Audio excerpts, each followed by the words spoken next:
مين هن الأكراد؟ وشو قصة عيد النيروز؟ وكيف وليش بيحتفلوا بهالعيد؟ قبل ما أبلش بالفيديو بحب عايد كل الأخوة الأكراد بكل العالم. كل عام وانتم بخير وعيدا بيروزبي.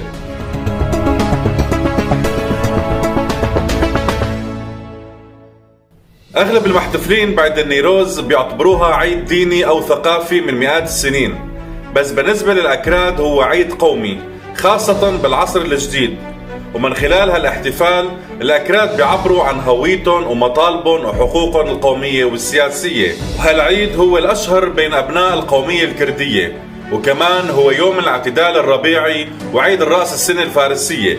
بيجتمع بهالعيد المئات من الأكراد بمناطق مختلفة بالعالم على أنغام أغاني الفلكلور الكردي والدبكات الشعبية، وبيلبسوا الثياب التقليدية الكردية القديمة، يعني التراث الكردي.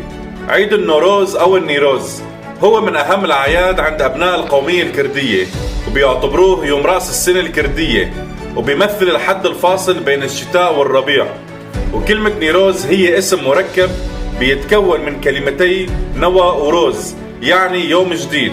بيقول أحد الباحثين الأكراد أنه هالمناسبة بترجع لحوالي 700 سنة قبل الميلاد، وهالقصة هي مرتبطة بالبطل كاوى الحداد، وهو يلي انتصر على ملك شرير وظالم اسمه زهاك. وبتقول الرواية انه زهاك كان عنده حية بتعيش على أدمغة الأطفال، وبوقتها قدر ياخد 15 طفل من أطفال الحداد، وما ضل عنده غير طفلة صغيرة، فقرر انه يفديها بحياته ودمه.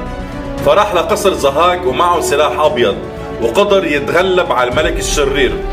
وبعدها طلع لفوق القصر ومعه شعلة نار، فعرفوا أهالي المدينة أنه كاوى انتصر. وهي النيران هي عبارة عن مشعل الحرية. ويوم 21 آذار هو يوم ولاد جديد. لهون بيكون وصلنا لنهاية حلقتنا لليوم. إذا حدا عنده معلومات إضافية بالنسبة لهالعيد بتمنى يكتبوا تحت بالتعليقات. وإذا أول مرة عم بتتابعوني لا تنسوا تشتركوا بالقناة وتفعلوا زر الجرس. بشوفكم بحلقة جديدة من حقائق مع رامي. سلام.